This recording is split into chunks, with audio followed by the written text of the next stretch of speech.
Hello class 11th। आज हम बात करने वाले हैं चैप्टर नंबर 7। ये लेटेस्ट सिलेबस है ना, बुक नई वाली बुक के अकॉर्डिंग मैं बात कर रहा हूँ। Chapter number 7 binomial theorem.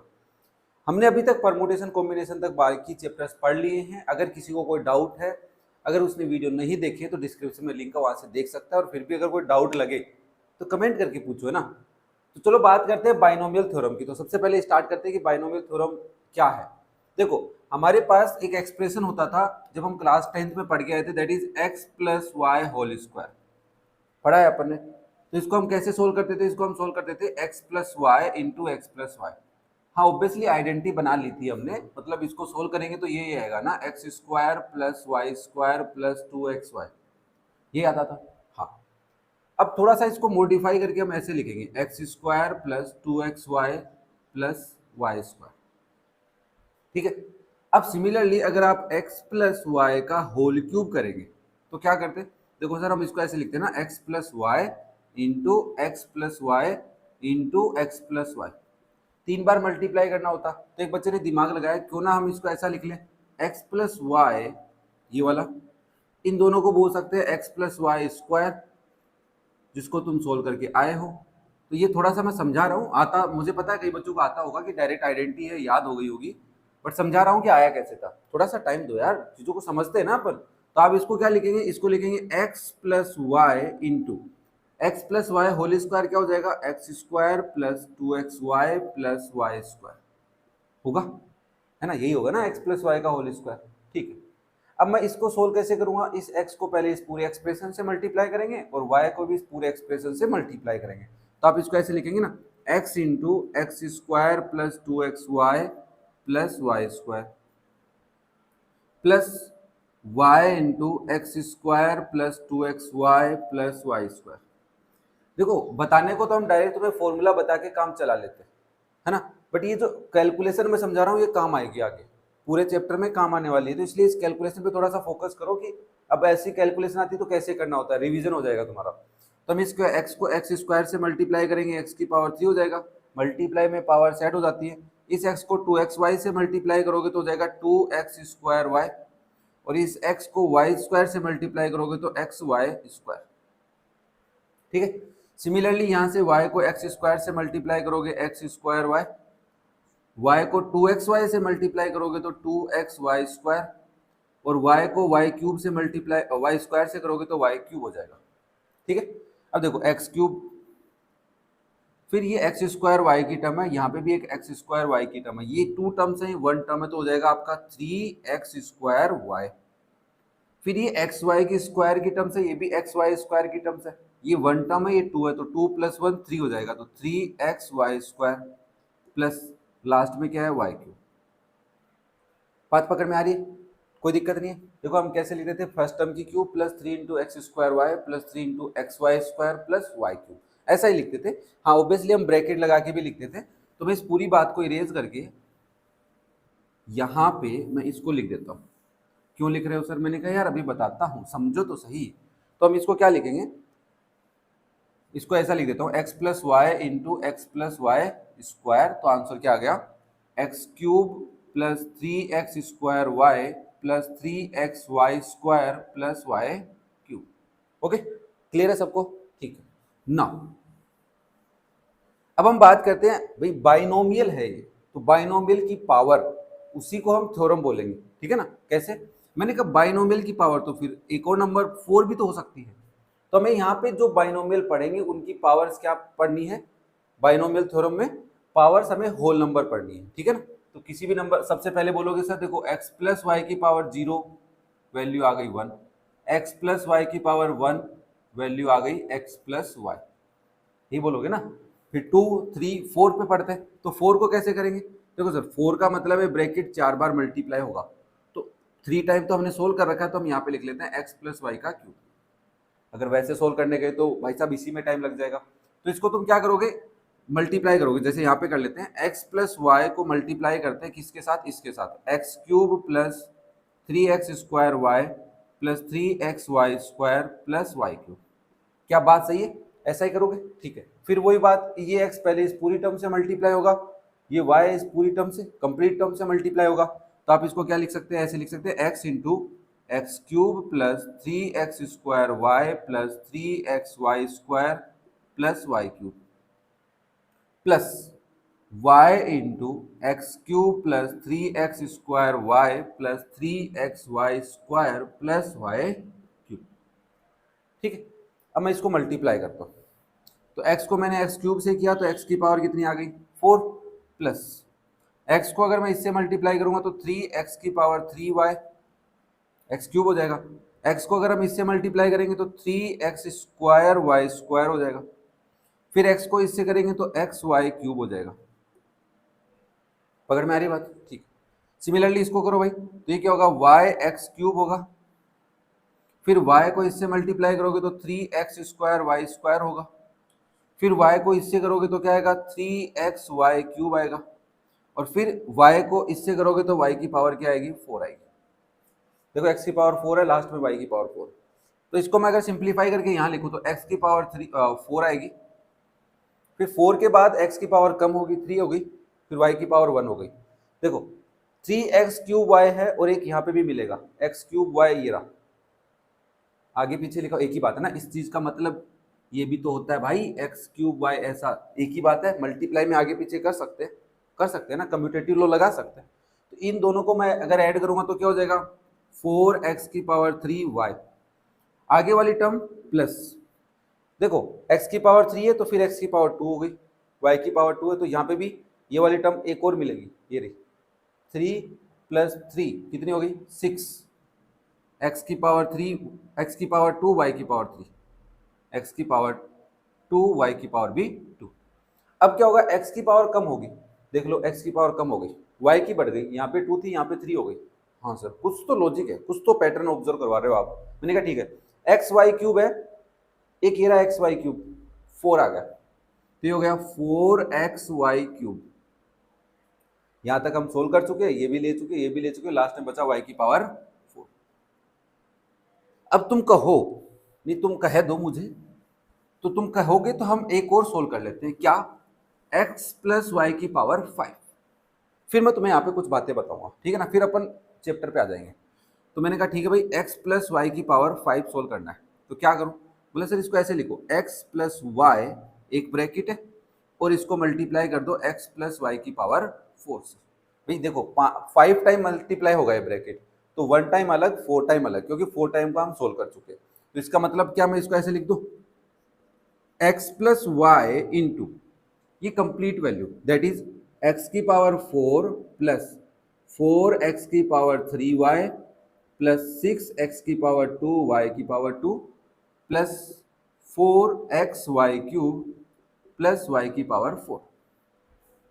अगर मैं इससे मल्टीप्लाई करूंगा तो ये जो x है ये पहले इन सबसे मल्टीप्लाई, फिर ये जो प्लस y है ये भी सबसे मल्टीप्लाई, तो आप इसको लिखोगे x मल्टीप्लाई एक्स की power 4 plus 4x³ plus 6x² plus 4xy³ plus y की power 4। Similarly plus y into x की power 4 plus 4x³ plus 6x² plus 4xy³ plus y की पावर 4। बात पकड़ में आ रही, कोई दिक्कत नहीं है यहाँ तक? ठीक है। मैंने कहा देख बच्चा, अगर इसको इससे मल्टीप्लाई करेंगे x की पावर 5 आएगी, प्लस इससे इसको मल्टीप्लाई करेंगे तो 4x की पावर 4y हो जाएगी, फिर x को इससे मल्टीप्लाई करोगे तो 6x की पावर 3y² हो जाएगा, फिर इसको इससे मल्टीप्लाई करोगे तो 4x की पावर 2y की पावर 3 हो जाएगा, फिर इसको इससे मल्टीप्लाई करोगे तो xy की पावर 4 हो जाएगा। कोई दिक्कत नहीं है यहाँ पे भाई। देखो x तो x के साथ ही मल्टीप्लाई होगा, पावर ऐड हो जाएगी, इसमें x था इसमें x था इसमें x था, तो देखो सबको मैंने +1 कर दिया, x इसके साथ मल्टीप्लाई हो तो दोनों अलग अलग हो गए। सिमिलरली y से करोगे तो क्या होगा x की पावर 4y, पहले x लिख देते बाद में y को इससे मल्टीप्लाई करूंगा तो 4x की पावर 3y², फिर y को इससे मल्टीप्लाई करेंगे तो क्या होगा 6x² y की पावर 3, फिर y को इससे मल्टीप्लाई करोगे तो 4xy की पावर 4, फिर y को इससे मल्टीप्लाई करोगे y की पावर 5। क्लियर है? अब देखो ये वाली टर्म तो सेम आएगी, ठीक है, x की पावर 5, 4x की पावर 4y, x की पावर 4y ये रहा एक, यहाँ पे और यहाँ पे देखो सेम है, ये दोनों सेम है, तो 4 यहाँ पे है, 1 यहाँ पे, तो कितने हो गए 5 हो गए, तो प्लस 5x की पावर 4y। फिर यहाँ पे देखो x की पावर 3 y स्क्वायर है, तो x की पावर 3 और एक x की पावर 3 कहाँ है, ये रही, x की पावर 3 y स्क्वायर, तो 6 प्लस 4 कितने हो गए 10 हो गए, तो 10 x की पावर 3 y की पावर 2। ठीक है, नेक्स्ट देखो 4x स्क्वायर वाई क्यूब, तो ये रहा ना 6x square Y cube, 4 plus 6 10 होता है, तो 10x की पावर 2 y की पावर 3। अब क्या हो गया सर, देखो x y की पावर 4, x y की पावर 4, 4 यहाँ पे है 1 यहाँ पे है, तो 5 हो गए टोटल, तो ये हो गए 5x y की पावर 4 और लास्ट में बचा तुम्हारे पास y की पावर 5। ठीक है, अब जो ऑब्जर्वेशन मैं तुम्हें बता रहा हूं उस पर थोड़ा ध्यान देना। ये सारी ऑब्जर्वेशन तुमने अगर इनसे सीख ली ना तो फिर तुम्हारे बहुत सारे डाउट क्लियर हो जाएंगे। अगर तुम बाइनोमियल थ्योरम को बड़े प्यार से समझना चाहते हो, बहुत छोटा सा प्यारा सा चैप्टर है ना, कोई दिक्कत नहीं है, टेंशन मत लो। देखो सबसे पहले मैंने कहा इसकी बात तो नहीं करते हैं ना, इसकी तो कोई बात हम करेंगे ही नहीं, ठीक है, इसकी बात करते हैं। x प्लस वाई की पावर 1 है, तो क्या आया x प्लस वाई आया, ठीक है। x प्लस वाई की पावर 2 है, पावर 2 है, तो हमने इसको सोल्व किया तो ये निकल के आया, है ना। हमें इस पे फोकस करेंगे, फिर हम इस पे फोकस करेंगे, फिर हम इस पे फोकस करेंगे। ध्यान से देखना यार, बड़ा मजेदार होने वाला है, जो अब होने वाला है वो बहुत ही मजेदार होने वाला है, ठीक है। बाकी वाली चीजें मैं हटा देता हूँ, ये थोड़ी सी काम की नहीं है, अब काम की नहीं है, पहले काम की थी, अभी इतनी काम की नहीं है। और रिक्वेस्ट है तुमसे यार, थोड़ा सा टाइम दो इसको, है ना, समझो, इसको समझोगे मजा आएगा, मजा आएगा एकदम, मैं गारंटी ले रहा हूँ, टेंशन मत। तुम वीडियो खत्म होने के बाद तुम्हें लगे कि यार देखो सर आपने हमारा टाइम वेस्ट किया, तो चाहे तुम अनसब्सक्राइब कर दो चैनल को, चाहे तुम जो कहना है वो कह देना कमेंट में, बट एक बार देखो इसको। मैंने कहा देखो भाई, x प्लस वाई बाइनोमियल की पावर 2 है, 2 टर्म है तो 3 टर्म्स आई हैं। अच्छा, मैंने कहा x प्लस वाई की पावर 3 है तो 3 की जगह 4 टर्म आई है, 1 2 3 4। अच्छा, x प्लस वाई की पावर 4 है तो 1 2 3 4 5 टर्म आई है। अच्छा सर, x प्लस वाई की पावर 5 है, 1 2 3 4 5 6 टर्म्स आई है, मतलब एक ज्यादा टर्म आ रही है। तो हमें क्या पढ़ना है, हमें पढ़ना है कि कोई a प्लस बी हो सकता है यहाँ पे x प्लस वाई ले सकते हो, उसकी पावर n हो। n क्या है यहाँ पे, n हमारा यहाँ पे होल नंबर, बोलने को आप इसको नेचुरल नंबर भी बोलोगे, क्यों बोलोगे मैं बता देता हूँ। देखो कंफ्यूजन होगा तब तुम जाके कहोगे नहीं सर ये नेचुरल होना चाहिए था, आप होल नंबर बता रहे हैं। मैंने कहा कोई भी बाइनोमियल एक्सप्रेशन की पावर होल नंबर पे हमें डिस्कस करना है, ठीक है भाई। पॉजिटिव इंटीजर जरूर बोलूंगा मैं यहाँ पे, इन दोनों बातों को मिक्सअप करके मैंने क्या बोल दिया बच्चा, यहाँ पे इसको पॉजिटिव इंटीजर बोल दिया, पॉजिटिव इंटीजर्स, ठीक है। कई बार ये इसके ऊपर काम नहीं करता है बस, तब हम इसको पॉजिटिव इंटीजर से काम चलाते हैं, ठीक है सर। अब तुम एक चीज नोटिस करो, अब यहाँ पे तुम बोलोगे सर पावर 1 थी तो 2 टर्म्स है, फिर आप बोलोगे पावर 0 है तो 0 से एक ज्यादा टर्म, एक टर्म आ गई। पकड़ में आ रही बात, मजा आ रहा है ना। हाँ, यहाँ पे लॉजिक लफड़ा समझ में नहीं आया होगा कि पावर 0 है तो एक टर्म, पावर 1 है तो 2 टर्म, एक ज्यादा टर्म मिल रही है। तो जब हम इसको एक्सपेंड करेंगे, जो भी एक्सपेंशन करेंगे, तो इसमें पावर n है तो कितनी टर्म्स होनी चाहिए, n प्लस 1 टर्म्स मिलेंगी, मतलब जितनी पावर है उससे एक ज्यादा टर्म मिलेगी। यही बाइनोमियल थ्योरम बनाएंगे कि कोई भी एक्सप्रेशन अंदर लिखा हो बाइनोमियल और उसकी कोई इंटीजर पावर हो, हम उसको एक्सपेंड कर सकते हैं। हमने क्लास 10 तक यहां तक पढ़ा था, अब हमें आगे पढ़ना है, तभी तो इसको क्लास 11 बोलेंगे हम, ठीक है। नाउ अब सुनो नई बात, x प्लस वाई की पावर 2 थी तो आपने देखा पावर 2 है तो इसकी भी पावर 2 मिलेगी और इसकी भी पावर 2 मिलेगी। मैंने कहा ये रहा, अच्छा, बोला पावर 3 है तो इसकी पावर 3 मिलेगी, इसकी पावर 3 मिलेगी। अच्छा, x की पावर 4 और y की पावर 4 मिलेगी। अच्छा, x की पावर 5 और y की पावर 5 मिलेगी। अच्छा, कहना क्या चाहते हो सर, मैंने कहा देखो सबसे बड़ी पावर यही मिलेगी, जो पावर तुम एक्सप्रेशन पे देख रहे हो ना वही पावर सबसे बड़ी मिलेगी, उसके अंदर जो इंक्लूड वेरिएबल है उसकी। अब तुम कहोगे अच्छा सर ये बताओ फिर 2x square plus 3y cube का पावर 5 करोगे तब तो पावर इससे ज्यादा मिलेगी। मैंने कहा बच्चा वो अलग केस है ना, पावर 2 मल्टीप्लाई होगी यार, वो तो समझो, कम से कम इतना लॉजिक तो लगाओ। ठीक है सर, बात आपकी मान ली, मान लो यार, है ना। अब ये यहाँ पे तुम कलाकारी मत करवा देना मेरे से कि ये गलत है सर। मैंने कहा ठीक है भाई, सुनो, इससे बड़ी पावर नहीं मिलेगी, जो पावर है ना उससे बड़ी पावर नहीं मिलेगी, देख लो पूरे एक्सप्रेशन में, इस वाले में देख लो, इससे बड़ी पावर है ही नहीं। दूसरी बात, जो पावर है, जितनी भी टर्म्स हैं उन सब में पावर्स का सम यही मिलेगा। पावर 5 है ना यहाँ पे, इस टर्म में पावर कितनी है 5। इस टर्म में जो भी वेरिएबल है उनकी पावर्स का सम करो, x की पावर 4 है, y की पावर 1 है, तो 4 + 1 5। इसको बोलते हैं कि सम इंपॉर्टेंट रूल्स हैं इसके अंदर, जो पैटर्न हम ऑब्जर्व कर रहे हैं उनको समझना है। मैंने कहा ठीक है, इसमें 3 + 2 5 मिलेगी, 2 + 3 5 है, 1 + 4 5 है, पावर 5। इसमें चेक करो, देखो भाई पावर 4 थी तो सब में कितनी मिलनी चाहिए 4 4, x की पावर 4, 3 + 1 4, 2 + 2 4, 1 + 3 4, y की पावर 4। ठीक है, पावर 3 देख लो बच्चा, 3, 2 + 1 3, 1 + 2 3, 3 सब में 3। पावर 2 देख लो, 2 2 2, 1 1। अरे यार इसको मैं ऐसे लिख सकता हूँ ना, देखो 1 की पावर 1 और 1, अब हो गए 0, तो आपने तो कहा था 3 3 3 मिलेगी, तो यहाँ पे 1 के ऊपर क्या लिखूंगा, पावर 0 लिख सकता हूँ क्या इसको? हाँ, 1 की पावर 0 1 होता है सर। ठीक है, चलो इसके लिए नहीं पढ़ रहे अपन, बाकी के लिए समझ रहे हैं। अब देखो जो नई बात और है, नई वाला पैटर्न, सर आपने हमें बता दिया कि नंबर ऑफ टर्म जितनी है उससे एक ज़्यादा मिलेगी, पावर जो है, तो जो भी इसका एक्सपेंशन होगा, इसका एक्सपेंशन बाइनोमियल का जो भी एक्सपेंशन होगा उसमें जितनी भी टर्म्स होंगी सब में पावर्स, या बोल सकते हैं डिग्री ऑफ टर्म वही रहेगी जो है आपके एक्सपेंशन में। ठीक है सर, नेक्स्ट हम बात करते हैं सर, यहाँ पे कुछ नंबर्स भी तो आ रहे हैं।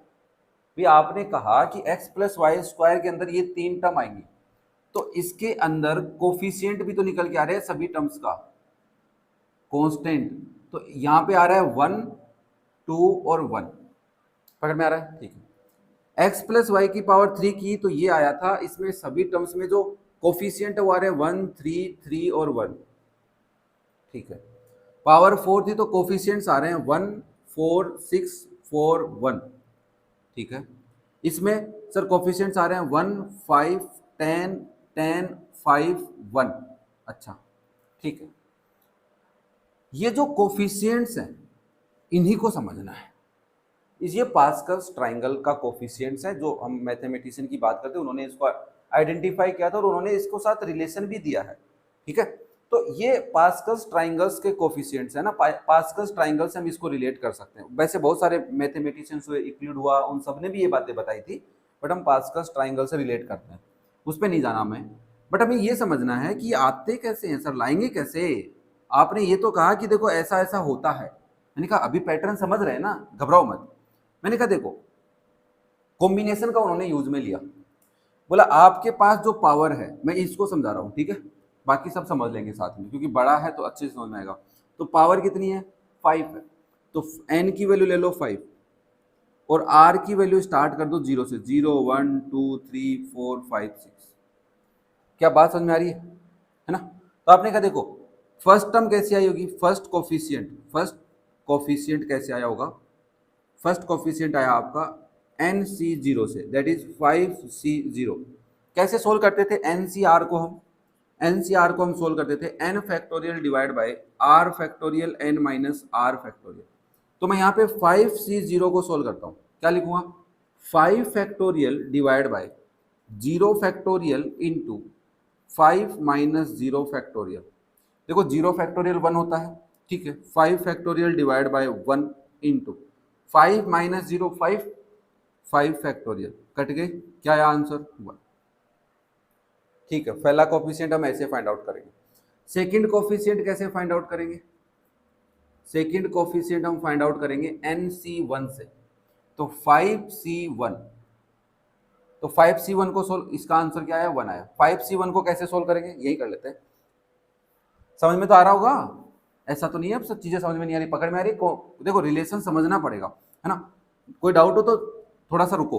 5C1 को कैसे सोल्व करूंगा, 5 factorial divide by 1 factorial into 5 minus 1 factorial.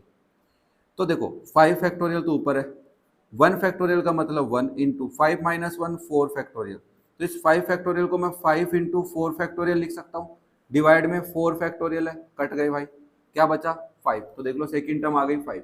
अच्छा सर, ठीक है, मजा आ रहा है। बोला थर्ड कैसे ढूंढोगे, मैंने कहा थर्ड में ढूंढूंगा NC2 से।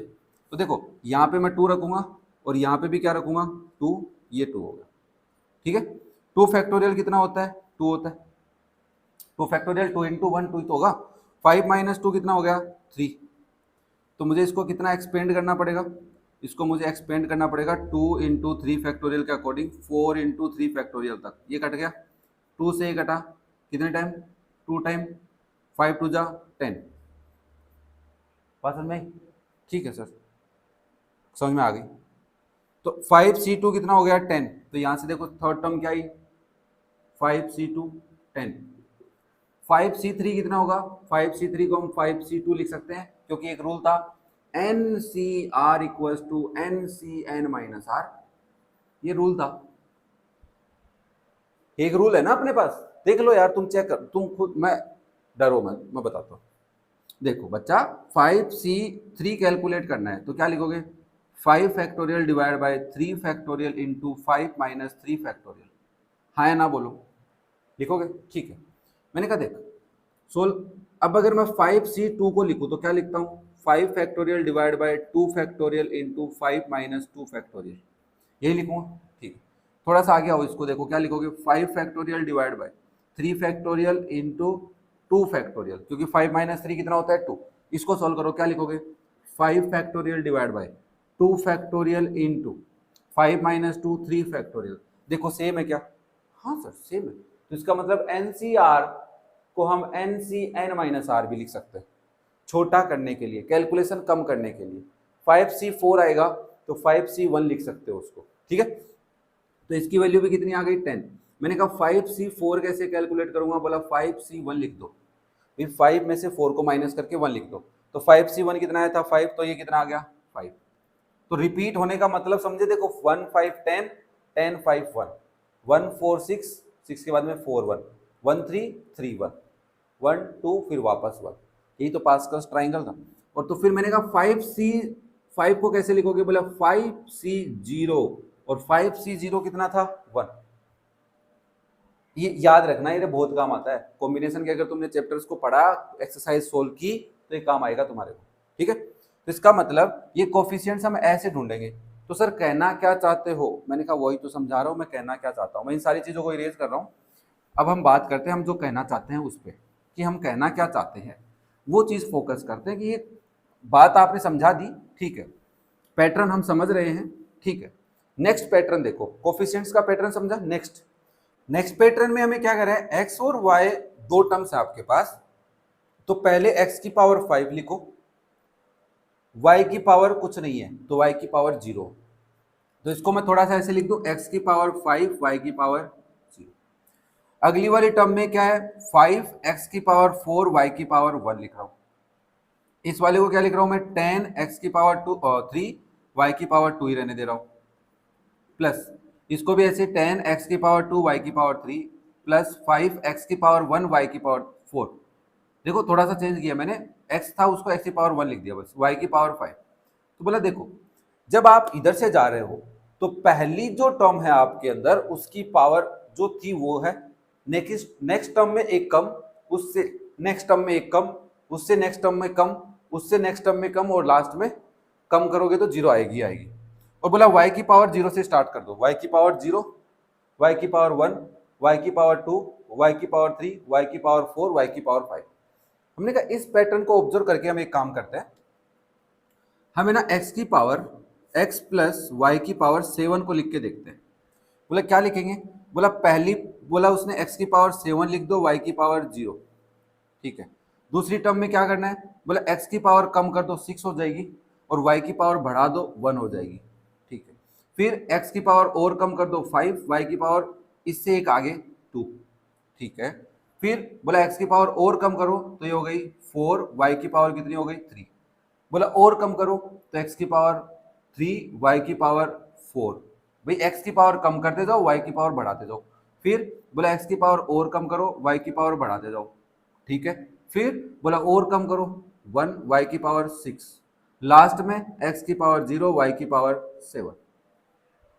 बोला कोफिशिएंट कहाँ से लाएंगे? बोला देखो ये जो कोफिशिएंट होगा ये NC0 होगा, यहाँ पे NC1 होगा, यहाँ पे NC2 होगा, यहाँ पे n की जगह मैं क्या लिख सकता हूँ भाई? 7 लिख सकता हूँ क्या?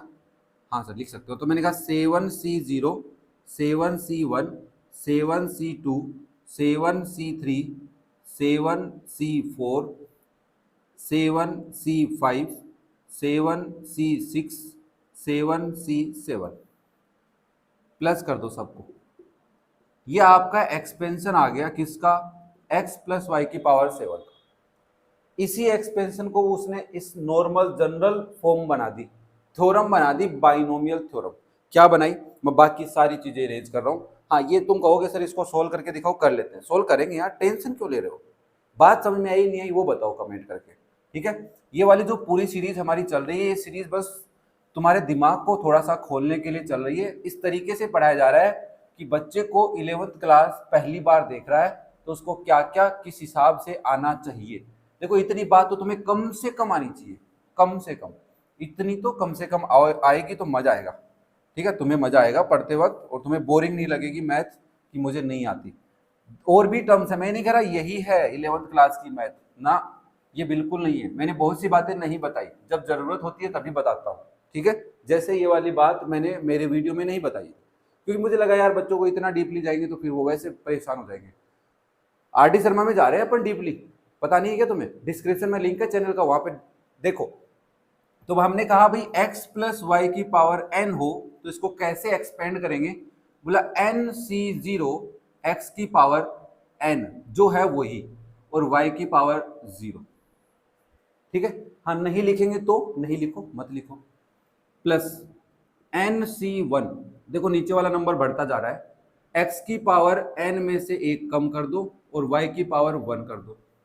प्लस NC2 x की पावर n माइनस 2 कर दो, y की पावर 2 कर दो। कहने को तुम ऐसे भी याद रख सकते हो, ये नंबर है वो यहाँ पे 2 सब्ट्रैक्ट करो 2 यहाँ पे, प्लस NC3 x की पावर, अब इससे ऐसा भी याद कर सकता है कोई बच्चा कि 2 है तो 2 सब्ट्रैक्ट, 3 है तो 3 सब्ट्रैक्ट, n में से 3 सब्ट्रैक्ट y की पावर 3, कैसे भी याद कर सकता है, बच्चा है, तुम तुम्हारा रूल खुद बनाओ।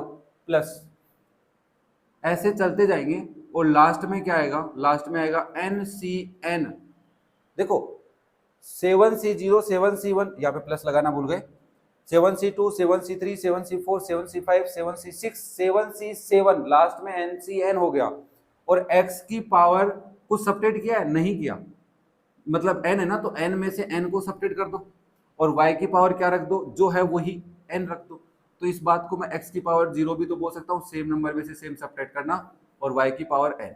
ये लो, this is your expansion and this is your binomial theorem.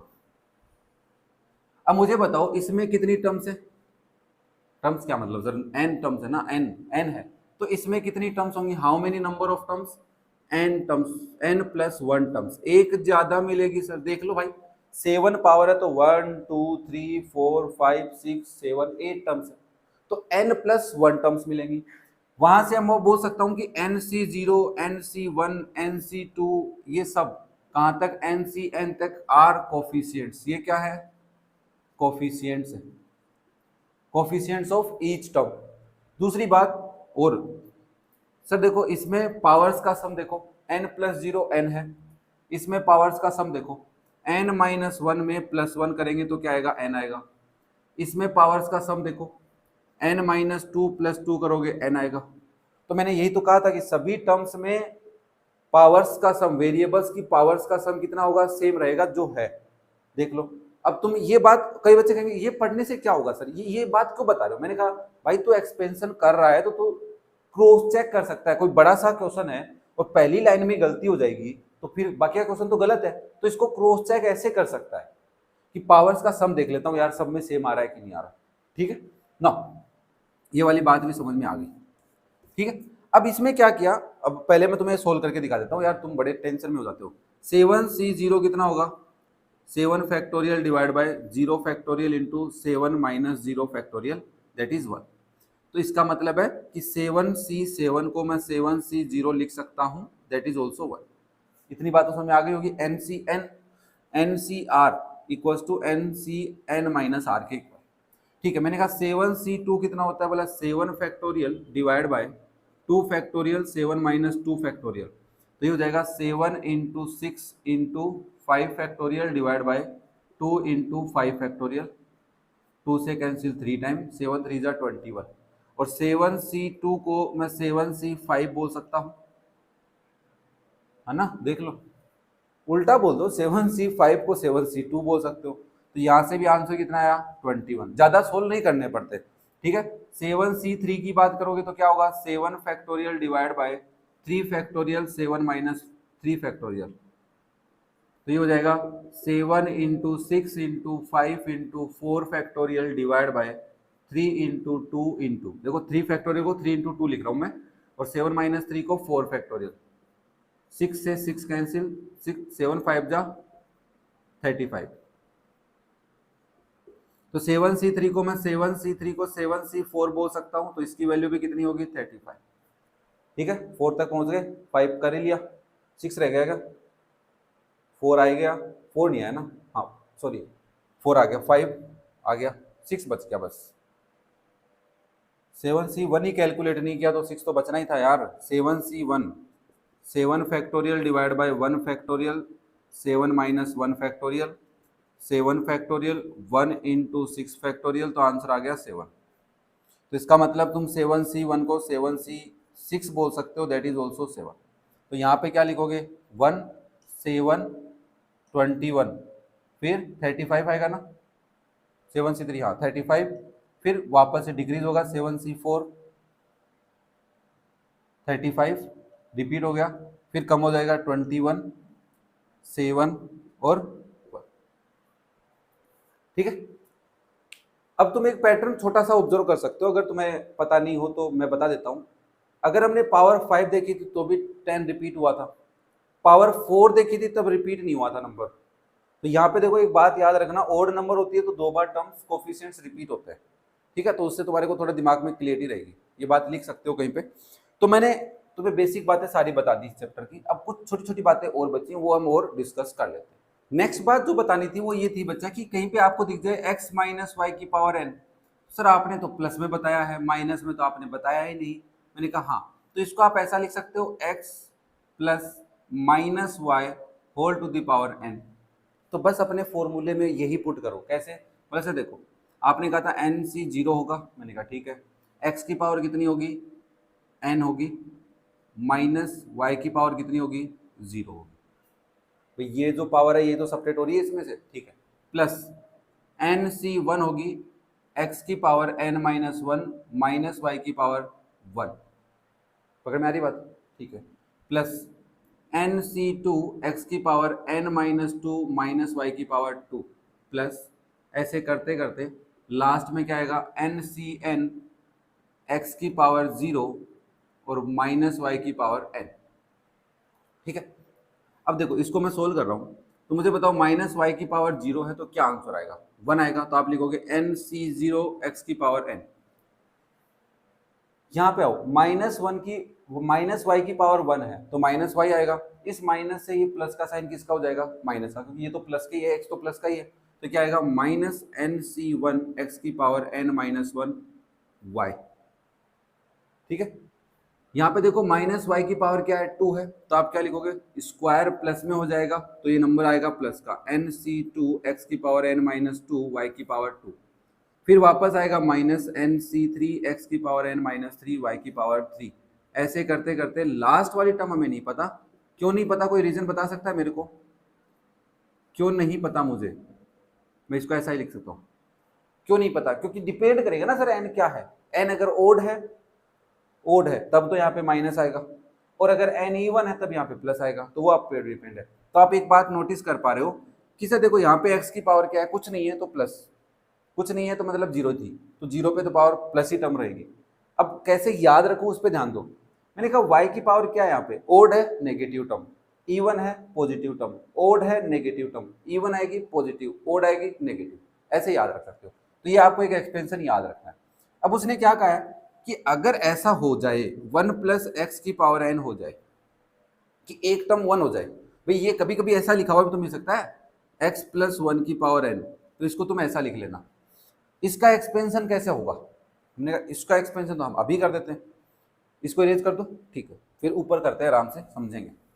ये थोड़ा सा काम आएगा, बहुत थोड़ा क्या, बहुत काम आएगा ये। अगर तुमने 1 प्लस एक्स की पावर n सीख लिया तो बहुत ही काम आएगा, क्योंकि कैलकुलेशन कम हो जाएगी, छोटी सी कैलकुलेशन। कैसे, देखो मैंने कहा अगर मेरे को x प्लस 1 की पावर n मिलेगा, उसको मैं 1 प्लस एक्स की पावर n लिख लूंगा, और इसका जो एक्सपेंशन है वो होगा nc0 1 की पावर n x की पावर 0।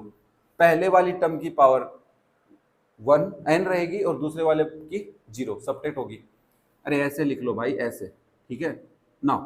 अब देखो nc1 x 1 की power n minus 1 into x की पावर, x को तो मैं डायरेक्ट लिख लेता हूँ, x की पावर 1 हो जाएगी, प्लस nc2 1 की पावर n माइनस 2 एक्स की पावर 2, बढ़ गई ना पावर x की, प्लस nc3 1 की पावर n माइनस 3 एक्स की पावर 3, प्लस nc4 1 की पावर n माइनस 4 y की पावर सॉरी एक्स की पावर 4।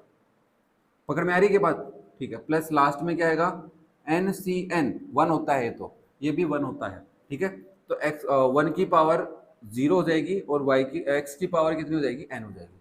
बोला सर देखो यहाँ पे जो समझने वाली बात ये है कि 1 की पावर n, 1 की कितनी भी पावर करो आंसर 1 आता है, तो इसका मतलब 1 की पावर n माइनस 1 करेंगे तब भी क्या आएगा 1, 1 की पावर n माइनस 2 करूंगा तब भी 1, 1 की पावर n माइनस 3 करूंगा तब भी 1, तो लास्ट तक 1 1 1, मतलब ये पूरा एक्सप्रेशन x पे डिपेंड रहेगा। तो बोला सर फिर x का ही लिखवा देते ना। अरे मैंने कहा समझाऊं तो सही।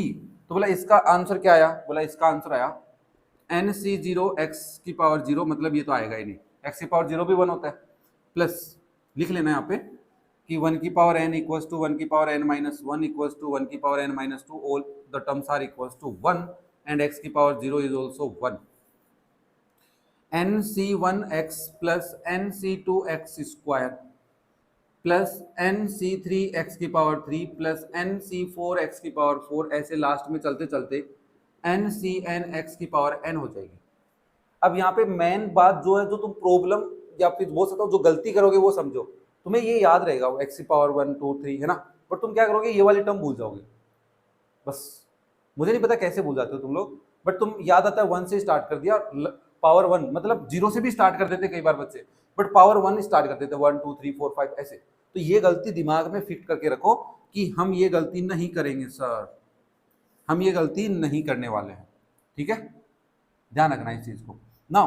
काम कैसे लेंगे सर इसको, मैंने कहा देख तेरे पास आ गया 1 माइनस एक्स की पावर n, तो क्या करेगा, बोले सर आपने अभी थोड़ी देर पहले समझाया है कि इवन ओड पावर होगी तो माइनस होगा, इवन होगी तो प्लस होगा, तो मैं इसको लिख सकता हूँ nc0 माइनस nc1 की x, क्योंकि माइनस एक्स की पावर 1 आएगी बच्चा तो माइनस बना लेगा, प्लस nc2x की पावर 2 माइनस nc3x की पावर 3 प्लस nc4x की पावर 4 माइनस nc5x की power 5 plus dot dot dot. Last वाली टर्म मैं बता नहीं पा रहा हूँ सर, क्योंकि वो डिपेंड करेगा x पे, तो गलती से ये मत लिख देना, यहाँ पे लिखना माइनस एक्स की पावर n, गलती से, क्योंकि ये गलती हो जाती है कई बार, नॉर्मल छोटी सी गलती है, हो जाती है, ठीक है। अब यहाँ पे भाई दोनों 1 लिख देंगे तो 1 प्लस 1 2 हो जाएगा, तो n देखो भाई मैंने कहा ये पूछ ले 1 प्लस 1 की पावर n, तो आप बोलोगे दिस इज 2 की पावर n, तो बोला सर ये x x तो हट जाएंगे सारे, तो क्या बचेगा nc0 plus nc1 plus nc2 plus nc3, ऐसे करते करते ncn, इन सब का सम कितना आ गया 2 की पावर n। और किसी ने कहा 1 माइनस 1 हो गया तो पावर n, तो मैंने कहा ये 0 होता है, तो 0 की वैल्यू क्या आएगी nc0 minus nc1 plus nc2 minus nc3 plus dot dot dot plus ncn। मतलब उनका कहना है कि ओड टर्म्स और इवन टर्म्स का सम बराबर होता है। अच्छा हाँ, ये वाला कंक्लूजन यहां से निकला था। तो देखो बेसिक तो इस चैप्टर में यही है, टाइप्स ऑफ क्वेश्चन अलग अलग है, उनमें हम बाइनोमियल थ्योरम लगाएंगे कैसे वो समझना जरूरी, ठीक है। तो मेरे हिसाब से चैप्टर तुम्हारा कंप्लीट हो गया है, तुम इसको समझो करो, कोई डाउट हो कमेंट करके पूछो। वीडियो पसंद आ रही है, मेरी मेहनत तुम्हें लग रही है कि यार तुम्हारे लिए बहुत जायज़ मेहनत की जा रही है, हमें पूरी बातें बेसिक तरीके से समझाई जा रही है, जितनी हमें रिक्वायरमेंट है उतनी बातें हमें बताई जा रही है। तो यार देखो, वीडियो लाइक करना, कमेंट करना और दोस्तों के साथ शेयर करना तो बनता है। एक प्यारा सा कमेंट करके जरूर बताना कैसे लग रहे हैं वीडियो, पसंद आ रहे हैं, तुम्हारी मर्जी, नहीं पसंद आ रहे तो वो भी लिख दो, क्या गलती लग रही है, क्या सजेशन है तुम्हारे, बताओ। ठीक है, थैंक यू।